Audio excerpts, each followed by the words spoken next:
Okay, we're gonna start our double bubble, seal it.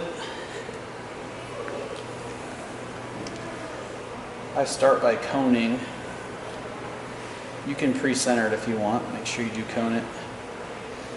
Make sure you don't have any air bubbles inside. Get it good and centered. Leaning forward and down. Starts to wobble on the way down. Then just push forward harder. Make sure you come all the way to the base. I make sure that my clay doesn't volcano out to the side like this. That means too much pressure with the right hand pushing down on the clay. And if I want my base to be in a little closer to the center, or not quite so wide, push it in before you open your cylinder up. If you have some uneven crust down here, just take your thumb and peel it off. And then make sure you're good and centered. Make sure you can see that little window between 12 and 3, and making sure that your clay is nice and centered before you start. I dig my pinky in a little bit at the bottom just to undercut it a bit. Making sure we're nice and centered. And then whether you're going to open it with your thumbs, I do with fingertips. So sponge on the fingertips. I'm going to push down, pull back towards my body slightly, keep the fingertips in the middle while you squeeze a little water over the top. Making sure you don't go down too far. If you do go down too far and you see the wheel head, then I would stop your wheel right now, take a ball of clay, pack it down in there, and make sure that you fix the bottom before you raise it up. Now I'm undercutting, making sure that I squeeze enough weight out of the bottom, and then I'm lifting it up, letting go as I come up. Loosen, loosen, loosen, loosen, loosen until your fingers are nice and loose at the top, and let go. You don't want that rim being too thin. I'm going to come back to the bottom. Now fingertip pushes out, fingertip pushes in, one fingertip to one fingertip here, lifting up. Make sure there's water on the inside. I'm squeezing, squeezing, squeezing, squeezing at the bottom till I feel it thin out, and then I'm lifting up.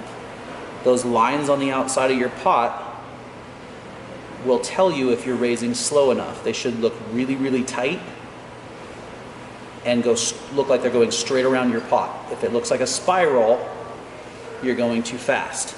And it should stay nice and plumb, rim should stay even. If this is uneven right here, that means you're raising up too fast. You can see I got a little bit of weight to pull right there, so I'm gonna make one more pull. Hand inside, this is the harder one. We don't wanna be opened up like this. We wanna elbow in, hand down, fingers face out to about 4 o'clock right here. Bent fingers, fingertip right here, pushes out. We don't want to lock our fingers out like that. Otherwise, if we lock our fingers, too much of your hand is going to touch the clay, dry it out, and it's going to twist. So we want to have bent fingers just right here, one fingertip out here. I'm going to take the sponge, wrap it in between my finger here, and I have one point of pressure right there. I don't want to take fingers here. That's too many points. That's too many points. Open hand, we're going to get wobbles in there. So we're going to go here. This thumb just hangs out on the side and doesn't touch because it can't reach the bottom. If the wall dries out, put your hand in there first, drip a little water down your hand, it'll wet the wall. And then I'm going to push down and in right here so I get all that base weight first. Down and in. I'm going to squeeze against it with my inside fingertip. And this last pull should get all the weight out of the wall.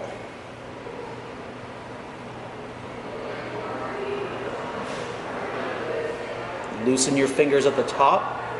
Remember, your fingers aren't going to touch. They're going to stay separated so that rim doesn't get too thin. Now, if you have an uneven top here, we can trim it. One fingertip is going to go inside here and hold the wall. If I go through with my needle tool, it's going to press on the clay, so I want to counteract that pressure with one finger here. The thumb here is just used to rest the needle tool on, and it's going to slide through the clay here, hit my finger on the front of my finger, and pick up with without touching the clay with my thumb. You're not grabbing and pinching the ring, you're just putting pressure on the clay here to go through. This finger kind of pushes that ring onto the needle, the thumb never touches, and I lift up. So now I have a very square edge, so my thumb goes on the outside corner, my finger goes on the inside corner, and that presses together with a little bit of water, and I squeeze gently to make the lip round. And I always want a nice rounded lip, no square lips. They're not very friendly, user-friendly, and they may chip. So we have a nice rounded lip there. Okay, now for the shaping. You're gonna slow your wheel down for the shaping process. You don't need to go that fast. And most of the shaping is gonna be done from the inside of the pot. So on the outside here, I'm going to be pushing my finger down, and now instead of my fingers pressing on each other, they're going to be staggered, so they're going to be offset. My outside hand is going to be pushing down and in, while right above it, my inside hand is going to be pulling up and out. So they're going to be doing opposite things. So it's going to look like this inside my pot, and then skip my sponge up to the top of this bubble and go up and out, keep the sponge in a fixed spot. So you're going to see, I'm going to start to push out a bubble at the bottom, and you'll see the bubble start to form. I'm pushing down and in with the outside hand. I'm gonna form the bubble. I don't wanna overdo the bubble to start. Keep it nice and round. My fingers were moving up the pot, so they were going up. 1 point of pressure here.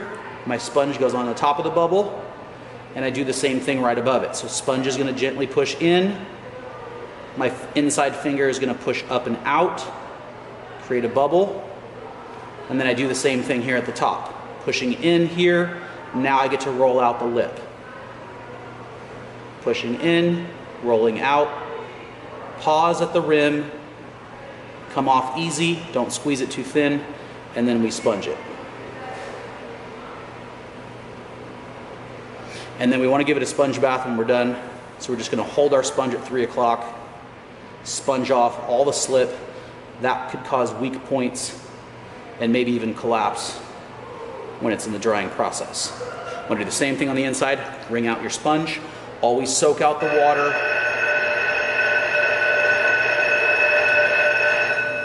On the inside floor, I'm pressing my sponge down and making sure I don't leave any water in any of the bubbles. If you happen to knock it off center, like my hand on purpose is going like this and I do that, then I just steady the rim, nice and easy, and reshape and sponge it off. Always rim sponging. And then down here we'll do a knife tool, and we'll cut a gap down here where the piece meets the bat. We want to hold this blade here flat and just the tip in at 3 o'clock, and I'm going to cut in, make a nice little gap under there, and I'll stop the wheel, and then we're ready to wire cut underneath. And that gap is so that the wire tool will not come uphill and then cut the bottom of your pot off. So we want to take this here, we don't use the finger holes, we just put it in our hands like this so that that keeps it from sliding through your hands. Thumbs are going to press down, keep the wire taut, nice and tight, and you're going to run it underneath your pot. And now that'll keep that from sticking to the bat. If you're going to slide it off, now is when you put water on the surface here, slide your pot off, and you're all finished. Keep it for 24 hours to dry out, then it will be leather hard. Flip it over and trim it.